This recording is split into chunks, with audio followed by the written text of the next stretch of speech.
Hey guys, welcome back to Fast Fix. In this video, we're going to show you how to find your trade URL on Steam. So make sure to watch the video till the end so you won't miss any of these steps.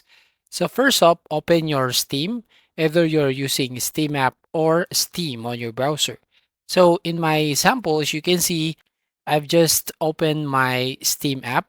And here, what you're going to do is basically go to your profile name right there at the top. You can hover your mouse on your profile name and then an option shows up here. You just need to click on the profile. All right. Once you click on the profile, you want to go here on your profile page. Now, what you're going to do now is basically hover your mouse on the right side of your screen and find the inventory.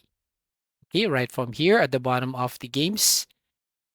All right, so click on inventory and you will now go to the next page. As you can see, currently has 0 items in their inventory. Now, what you're going to do is basically click on the trade offers right there at the top right.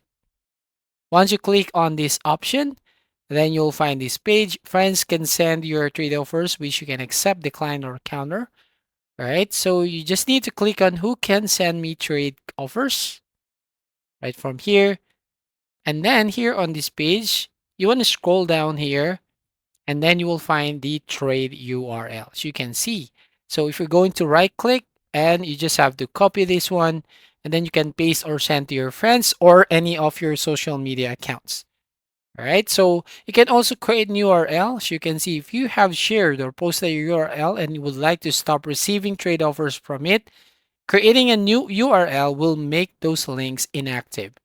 So you just click on this create new URL and again, click on create new URL right here.